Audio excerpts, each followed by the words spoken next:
Under-19 ব্যস্ত সময় সামনে আসছে এবং তার আগে আসলে খুব গুরুত্বপূর্ণ ছিল যে তাদের কোচ কে হয় সেটা দেখার। হান্নান সরকার তাকে আসলে আন্ডার-19 জাতীয় আন্ডার-19 দলের হেড কোচ করা হয়েছে এবং সেই সাথে মাহমুদুল্লাহ রিয়াদ আরও একটা বড় নাম, তাকে করা হয়েছে মেন্টর। মাহফুজ, আমি আসলে আপনার কাছেই দিয়ে দেবো, আমার মনে হয় আপনি আরও ভালো বলতে পারবেন হান্নান সরকারকে নিয়ে। এবং সবচেয়ে বড় কথা যে আমার একটা জিনিস খুব ভালো লাগে কি জানেন, পার্সোনালি আউট অফ ক্রিকেট, যে তিনি সোশ্যাল মিডিয়ায় খুব বেশি অ্যাক্টিভ এবং যে কোনো খেলোয়াড়দের আমার মনে হয় খুব কাছ থেকে তিনি আসলে দেখেন, কাজ করেন, এতদিন করেছেন। আমরা আবাহনীতে তাকে দেখেছি, আমরা তাকে বিপিএলে দেখেছি, রাজশাহী হয়ে ডিপিএলে, কোথায় নাই তিনি ঘরোয়াতে খুব ব্যস্ত সময় পার করেছেন। এবং একটা সময় যখন তিনি নির্বাচক ছিলেন, তিনি নির্বাচক পদটাই ছেড়ে দিলেন এই মাঠে ক্রিকেটারদের সাথে কাজ করার জন্য, কোচিং করানোর জন্য। তার কাছে সেটাই বেটার মনে হয়েছিল এবং আজকে আন্ডার-19 এর কোচ। লোডশেডিং কিংবা ঘরের বাইরের তীব্র গরমে ওয়ালটন রিচার্জেবল ফ্যান থাকলে থাকবে শুধু বাতাস আর বাতাস।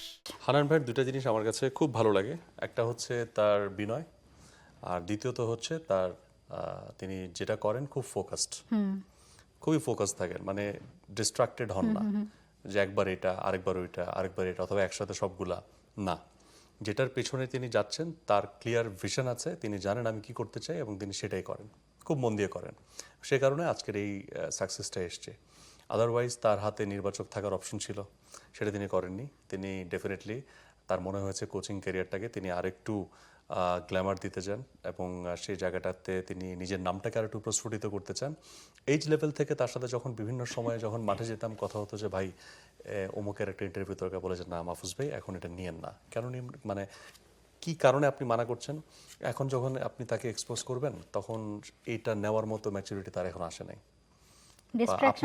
আপনি যখন করবেন তখন আপনার দেখা দেখি আরো 10 জন আসবে এবং 10 জনকে তখন তার কাছে মনে হবে যে আমি এখনই মনে হয় কিছু একটা হয়ে গেছে। সো তিনি ট্যালেন্টগুলোকে এমনভাবে সেভ করতেন, কিছু কিছু ট্যালেন্টকে মাঝে মধ্যে প্রয়োজনীয়তার কারণে লুকিয়ে রাখতেন। এরকম অনেক কিছু নিয়ে কথা। তো তার ওই ম্যাচুরিটিটা খুব ভালো লাগতো, যে কোন জিনিসটাকে আসলে তিনি একটু কিভাবে টেক কেয়ার করবেন সেটা যে তার একটা দরদ আছে। এইচ লেভেল বা স্কুল ক্রিকেটারদের থেকে শুরু করে তাদেরকে ছেকে এইচ লেভেলে নিয়ে আসা এবং সেখান থেকে ছেকে ছেকে ছেকে ছেকে একটা প্রপার আন্ডার-19 টিম দাঁড় করানো এবং তাদেরকে দিয়ে সাফল্য ছিনিয়ে আনা, এই কাজটা তিনি এত সুন্দরভাবে করেছেন। Now it's very nice to see he is very much capable of being the head coach of under nineteen, very much capable. He has all the abilities. আমাদের শোতেও যখন তিনি আসতেন, ক্রিকেটীয় যে অ্যানালাইসিসগুলো তিনি করতেন, সেখান থেকে বোঝা যায় যে তার আসলে কোচিং স্কিল কতটুকু আছে। তিনি প্রত্যেকটা জিনিসকে সেভাবে একটা কোচ যেভাবে দেখেন, যে অ্যাঙ্গেলে দেখেন, সেই অ্যানালিটিক্যাল অ্যাবিলিটিসগুলো তার মধ্যে খুব ভালো আছে। সেই সঙ্গে Mahmudullah Riyad, so much happy that he is the mentor. বাংলাদেশের ক্রিকেটে একজন এক্সাম্পল, রেজিলিয়েন্স কীভাবে দেখাতে হয় এবং সাইলেন্টলি কীভাবে দলের জন্য কন্ট্রিবিউট করতে হয় এবং কিভাবে ফিরে আসতে হয় এবং কিভাবে টিকে থাকতে হয়, লং লং টাইম একটা দেশকে কিভাবে সার্ভিস দিতে হয় এবং কিভাবে গণমাধ্যমে নিজেকে বারবার প্রেজেন্স না এনে একটা সময় গিয়ে গণমাধ্যমেই নিজেকে হিরো বানানো যায়। এই সবগুলো না, আমার কাছে দুটো ক্যারেক্টারকেই খুব ক্যারিজমেটিক লাগে। আমি জানি না আপনি দুজনকে কিভাবে ইভ্যালুয়েট করেন। এক্স্যাক্টলি, আমি ওটাই বলছিলাম। আপনি বলছিলেন না যে হান্নান সরকারের কথা, যে নার্চার করার ব্যাপারটা, যে আমরা বলি না যে একজন ক্রিকেটারকে আসলে তার মেধা আছে কিন্তু তাকে ওই পর্যায়ে নিয়ে যাওয়ার জন্য যে মাঝখানের যে প্রসেসটা, যে নার্চারিংটা, এইটা আমার আসলে মনে হয় যে ব্যক্তিগতভাবে হান্নান সরকার খুব ভালো।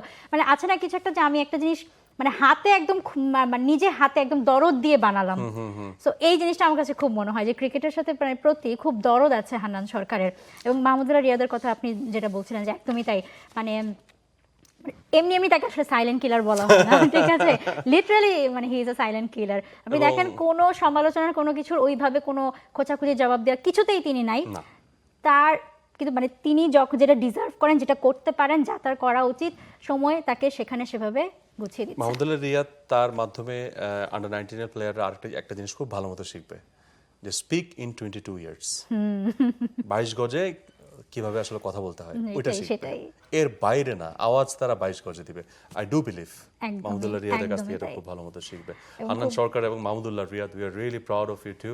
এবং আমরা বিশ্বাস করি যে আপনাদের দুজনের হাতে কেন জানি আমরা খুব অদূর ভবিষ্যতেই একটা কাপ দেখছি আন্ডার-19 ওয়ার্ল্ড কাপের। So yeah, hope for the best. ইনশাআল্লাহ, ইনশাআল্লাহ। For more updates, subscribe to our YouTube channel and click on the bell icon. Follow us on Facebook and Instagram. Download T Sports app to enjoy exciting games and highlights. Visit tsports.com.